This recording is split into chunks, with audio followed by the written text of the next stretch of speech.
हमरो आइल हमारा के भूलिया वो तारो बात में तहारा नया आइब काहे ओइसन करेला पापा अब ना हमसे सहाता ए पापा हम शादी करवा दो कि माथावा पे मऊ चढ़ावा दो ए पापा हम शादी करवा दो कि माथावा पे मऊ चढ़ावा दो।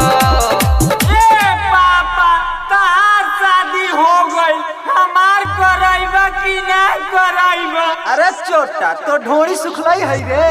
ढोली तो ढोली अमूली के बालों लिया गए। देखो ना देखो पापा लगे बड़ी लाज हो देखो ना देखो पापा लगे बड़ी लाज हो हमारा से छोट छोट के होता बियाह हो हमारा से छोट छोट के।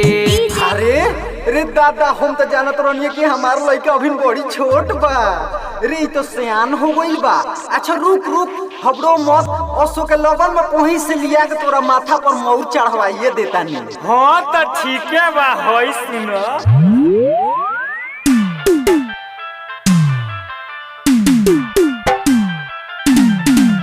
अरे ठीक है कोई नहीं पापा जे खुश खबरी सुनाइनी भीतर से मनवा गोद गोद करता ए पापा जी।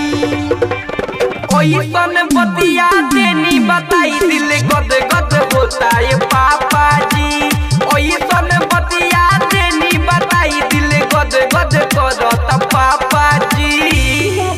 रिकॉर्डिंग स्टूडियो सेमड़ा चौक।